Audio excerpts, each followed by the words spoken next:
जो बुर्ज खलीफा का सबसे ऊपर का स्टील पाइप है, ये आपको कितना बड़ा लग रहा है? 10 फीट, 20 फीट या फिर 50 फीट? दोस्तों, ये सिर्फ इतना सा बुर्ज खलीफा का हिस्सा ही 136 मीटर का है और सिर्फ उतने हिस्से का वजन ही 300 टन से भी ज्यादा है। सन 2008 में दुबई में कोई क्रेन तक नहीं थी जो इतना ऊपर इतने वजनदार पाइप को ले जा सके। अब कैसे इंजीनियर्स इस मोटे पाइप को ऊपर लेकर गए?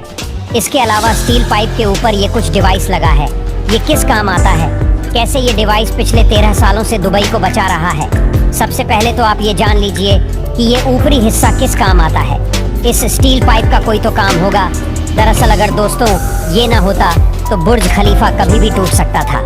दोस्तों, ये जो पाइप है ये 4000 टन स्टील से बना है। इसकी लंबाई 244 मीटर की है। आपकी जानकारी के लिए बता दें कि स्टील पाइप के साइज के जितना कई देशों में तो बिल्डिंग भी नहीं होती। अगर ये पाइप ना होता तो आज बुर्ज खलीफा 585 मीटर का ही होता। इसी हाइट तक पब्लिक जा सकती है और ये हाइट बुर्ज खलीफा में 150 फ्लोर तक है। इसके ऊपर से ही ये स्टील का पाइप है जिसमें 150 से लेकर 159 तक के फ्लोर्स है। आपको बता दें कि ये फ्लोर रहने लायक नहीं है, यहाँ खतरा बहुत रहता है। तेज हवा जब चलती है तो ये ऊपरी हिस्सा 6 फीट तक इधर उधर होता है और ऊपरी हिस्से का इतना हिलना ये कोई इंजीनियर्स की गलती नहीं बल्कि ये बुर्ज खलीफा की खासियत है। दरअसल ये 200 किलोमीटर प्रति घंटा की रफ्तार से चलने वाली हवाओं को ऊपरी हिस्सा ऑब्जॉर्ब करके बाकी के फ्लोर्स को एकदम सेफ रखता है।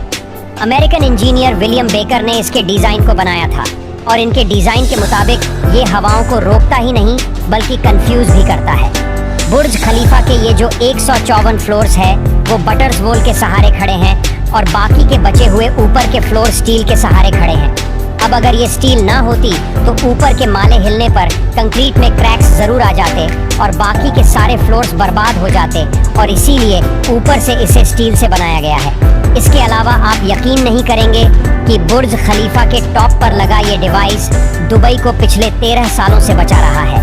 दरअसल इंजीनियरिंग भाषा में इसे लाइटिंग अरेस्टर कहते हैं। इस डिवाइस में एक छोटा सा सेंसर है जो बादलों में मौजूद एक्टिव चार्ज को डिटेक्ट करता है।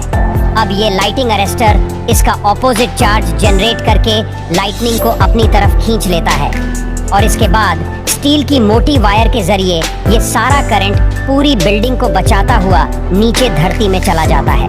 18 से 20 बार इस डिवाइस ने बिजली से दुबई को बचाया है। जब भी इस डिवाइस में लाइटनिंग स्ट्राइक होती है तो इसका बैटरी हर बार चेंज करना पड़ता है और चेंज करने के लिए एक वर्कर को ऊपर टॉप पर भेजा जाता है। अब आइए आपको बुर्ज खलीफा के ये टॉप के हिस्से का बताते हैं कि इतना बड़ा और वजनदार हिस्सा ऊपर तक कैसे ले जाया गया। पहले तो काफी समय तक इसका सलूशन ही नहीं मिल रहा था, लेकिन फिर इंजीनियरिंग टीम ने ये डिसाइड किया कि हम इस पाइप को बुर्ज खलीफा के अंदर ही बनाएंगे। उन्होंने छोटे छोटे हिस्सों में इस रोड को बनाया और ऐसे एक एक हिस्सा ऊपर ले जाया गया और इसके बाद जाकर इस स्टील के पाइप को असेंबल किया गया।